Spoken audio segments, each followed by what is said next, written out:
जब से इजराइल पर ईरान ने हमला किया है तब से ही इजराइल बहुत बेचैन है। वो ईरान पर हमला करना चाहता है। वो ईरान पर किसी भी हाल में हमला करके अपनी इज्जत बचाना चाहता है। इजराइल इस हद तक बेताब है कि वो जल्द से जल्द ईरान को सबक सिखाना चाहता है। वो बार बार बाइडेन की तरफ उम्मीद भरी निगाहों से देख रहा है। मीडिया भी यही भूमिका बनाने में लगी हुई है कि अमेरिका के चाहने और न चाहने से इजराइल को कोई फर्क नहीं पड़ता। इजराइल ईरान पर हमला करेगा और ईरान में बिल्कुल तबाही मचा देगा। मीडिया भी यही कह रही है कि ईरान के परमाणु ठिकानों पर इजराइल हमला करेगा, ऑयल फैसिलिटीज पर हमला करेगा, ईरान को मुंह तोड़ जवाब देगा, ईरान को घुटने पर ला देगा। लेकिन ईरान ने जब से मिडिल ईस्ट में मौजूद अमेरिका के ठिकानों पर हमले करने की धमकी दी है तब से ही बाइडेन की सिट्टी पिट्टी गुल है। क्योंकि मिडिल ईस्ट में अगर एक भी अमेरिकी सैनिक मारा गया तो अमेरिकी चुनाव बाइडेन के लिए गले की हड्डी बन जाएगी। उनकी और उनकी पार्टी के लिए लेने के देने पड़ सकते हैं। ऐसे में नेतन्याहू बार बार अमेरिका से संपर्क कर रहे हैं। अब खबर आई है कि नेतन्याहू ने ईरान पर जवाबी हमले के लिए जो बाइडेन और कमला हैरिस से बात की है। लेकिन उत्तरी इजराइल से जो खबरें सामने आ रही हैं वो ये बताने के लिए काफी है कि इजराइल इस वक्त हिजबुल्लाह के हमले से सुलग रहा है। जय हिंद, मेरा नाम है शम्स तबरेज और आप देख रहे हैं टाइम्स मेल। इजराइल ईरान को सबक सिखाने के लिए हफ्ते भर से ज्यादा का वक्त गुजर चुका है। कोशिश पर कोशिश किए जा रहा है लेकिन ईरान पर हमला अभी तक नहीं कर पा रहा। वो सोच रहा है कि अमेरिका उसके साथ कंधे से कंधा मिलाकर ईरान के खिलाफ जवाबी हमले में उसका साथ दे। लेकिन अमेरिका इतना भी बेवकूफ नहीं है कि वो इजराइल की बातों में झटपट आ जाए, क्योंकि उसे मालूम है कि इजराइल जो कुछ भी है अमेरिका के ही दम पर है। इजराइल का खुद का कुछ नहीं है। बीबीसी बता रहा है कि हिजबुल्लाह ने उत्तरी इजराइल में कम से कम 150 से ज्यादा रॉकेट दागे हैं। इस 150 रॉकेट हमले के बाद 2 इजरायलियों के मारे जाने की भी खबर सामने आई है और यह भी पता चला है कि कई लोग घायल भी हुए हैं। बीबीसी के मुताबिक पैरामेडिक्स ने बताया है कि सरहदी शहर किरियत शमूना में सड़क पर कुत्ते टहला रहे 2 लोगों को रॉकेट के छर्रे लगे हैं, जिसके बाद वो गंभीर रूप से घायल हो गए। वहीं हिजबुल्लाह ने कहा है कि उसने किरियत शमूना में इजरायली सेना को निशाना बनाया है, जहां से ज्यादातर लोग 1 साल पहले ही जंग शुरू होने के बाद उसके खौफ से पलायन कर चुके थे। वहीं दूसरी तरफ हमास से लड़ते लड़ते थक हार कर इजराइल अब लेबनान में घुसने की कोशिश कर रहा है और हिजबुल्लाह उसे घुसने नहीं दे रहा। उसके मरकावट टैंकों के पर खच्चे उड़ा रहा है। और तो और जो इजरायली सैनिक लेबनान में घुसने की कोशिश कर रहे हैं, हिजबुल्लाह के लड़ाके उनको मौत के घाट उतार रहे हैं।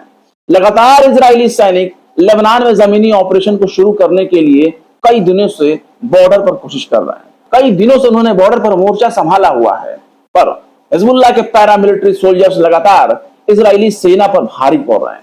हालत यह हो गई है कि इजराइल इसी खुन्नस में आम लोगों पर हमला कर रहा है, आम लोगों पर बमबारी कर रहा है, पर इजराइल को इतनी आसानी से हिजबुल्लाह जाने नहीं दे रहा। मंगल के रोज हिजबुल्लाह ने उत्तरी इजराइल के बंदरगाही शहर हाइफा पर बहुत ही जबरदस्त तरीके से हमला किया। हिजबुल्लाह ने मंगल की दोपहर में तकरीबन आधे घंटे के अंदर ही हाइफा पर 100 से ज्यादा रॉकेट दागे। इजराइल के आयरन डोम सिस्टम ने ज्यादातर रॉकेटों को हवा में उड़ा दिया, उन्हें रोक दिया, ऐसा इजराइल का दावा है। लेकिन रॉकेटों ने इजरायली घरों को काफी नुकसान भी पहुंचाया है। इजराइल भले ही अपने किसी बड़े नुकसान से इनकार कर रहा है, पर सोशल मीडिया पर आने वाली तस्वीरें बता रही हैं कि इजराइल क्या कुछ छिपाने की कोशिश कर रहा है। हिजबुल्लाह के कई रॉकेट हाइफा के किरियत यम और किरियत मोज़किन में जाकर गिरे। इन हमलों के बाद हिजबुल्लाह ने कहा है कि इजराइल के हमलों के बावजूद उसकी मिलिट्री पावर पर कोई असर नहीं पड़ा है। वो और भी इजराइल को जख्म दे सकता है। बंदरगाही शहर हाइफा में रहने वाले इजरायलियों के लिए इस वक्त ये बहुत ही खौफनाक दिन साबित हो रहा है, क्योंकि अचानक से आसमान में रॉकेट नजर आने लगते हैं, जिसके बाद इलाके में खलबली मच जाती है।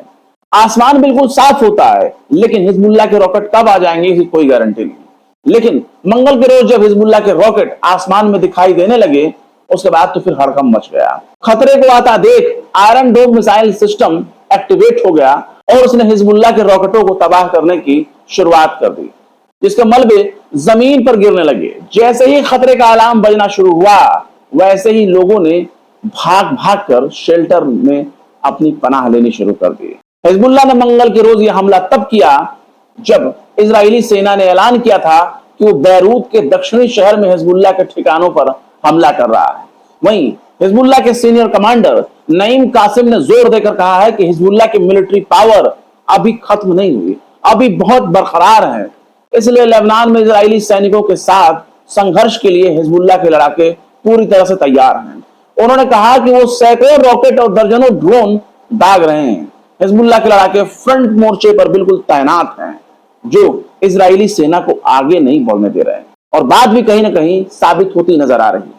वहीं रक्षा मंत्री योआव गैलेंट ने इजराइल के नाम का भौकाल बनाते हुए ईरान को धमकी दी है और कहा है कि ईरान पर मिसाइल का हमला घातक, सटीक और खास तौर पर हैरान करने वाला होगा। योआव गैलेंट ने कहा कि जब इजराइल अपनी जवाबी हमला करेगा तो ईरान को समझ में नहीं आएगा कि उसके साथ हो क्या रहा है, उसके साथ हो क्या गया। योआव गैलेंट ने इस बात पर जोर देकर कहा कि हमले में इजरायली एयरफोर्स को कोई नुकसान नहीं पहुंचा है, क्योंकि ईरान ने दावा किया था कि उसने 1 अक्टूबर के रोज जब इजराइल के मिलिट्री बेस पर हमला किया तो दर्जनों फाइटर जेट को भी उसने उड़ा दिया। लेकिन योआव गैलेंट कह रहे हैं कि उन्हें कोई नुकसान नहीं हुआ, सभी रनवे चालू हैं, किसी जहाज को कोई दिक्कत नहीं हुई, कोई परेशानी नहीं, कोई भी नुकसान हुआ ही नहीं, और ना ही कोई सैनिक या नागरिक मारा गया। पर सवाल है कि अगर ईरान के हमले से इजराइल को कोई नुकसान नहीं पहुंचा है तो इजराइल ने तुरंत फुटेज क्यों नहीं जारी किए? उसे ताजा फुटेज जारी करने चाहिए थे। 1 हफ्ते से ज्यादा का वक्त गुजर जाने के बाद इजराइल अपने रनवे और जहाजों के सही सलामत होने का दावा क्यों कर रहा है? उसे 1 अक्टूबर या 2 अक्टूबर को ही फुटेज जारी करके ईरान के दावे को झुठला देना चाहिए था, फर्जी साबित कर देना चाहिए था। वह ईरान ने इजराइल के खिलाफ अरब देशों को एकजुट करने की अपनी कोशिश को तेज कर दिया है। ईरान के विदेश मंत्री अब्बास अराक्ची सऊदी अरब की यात्रा पर गए हैं। वो अपने सऊदी हम मनसब के साथ बात कर रहे हैं। ईरानी विदेश मंत्रालय के प्रवक्ता का कहना है कि अराक्ची और फैसल बिन फरहान अल सऊद ने इलाके में बदलते हालात और गाजा लेबनान में मौजूदा सूरत हाल पर बातचीत की। यानी ईरान अभी भी कोशिश कर रहा है कि मिडिल ईस्ट में उसके साथ अरब के देश भी खुलकर इजराइल के खिलाफ खड़े हो जाएं। पर अमेरिका की यारी फलस्तीन और लेबनान से कुछ ज्यादा ही प्यारा है। आगे आगे देखिए होता है क्या। फिलहाल इस खबर में बस इतना ही। ये वीडियो आपको कैसा लगा कमेंट बॉक्स में जरूर बताएं। वीडियो अगर पसंद आए तो लाइक करें। हमारे वीडियो लिंक को फेसबुक, ट्विटर, व्हाट्सएप और इंस्टाग्राम पर अपने यार दोस्तों के साथ भी शेयर करें। और बेबाक, निष्पक्ष, स्वतंत्र पत्रकारिता को सपोर्ट करने के लिए आप हमारे चैनल टाइम्स मेल को जरूर से जरूर सब्सक्राइब करें, और हाँ, बेल आइकन का घंटी वाला बटन दबाना बिल्कुल ना भूलें, ताकि आपको हमारे चैनल पर आने वाले नए वीडियो नोटिफिकेशन फौरन ही मिल जाया करे। फिर मिलते हैं किसी और वीडियो में एक नई खबर के साथ। शम्स तबरेज को दीजिए इजाजत। जय हिंद।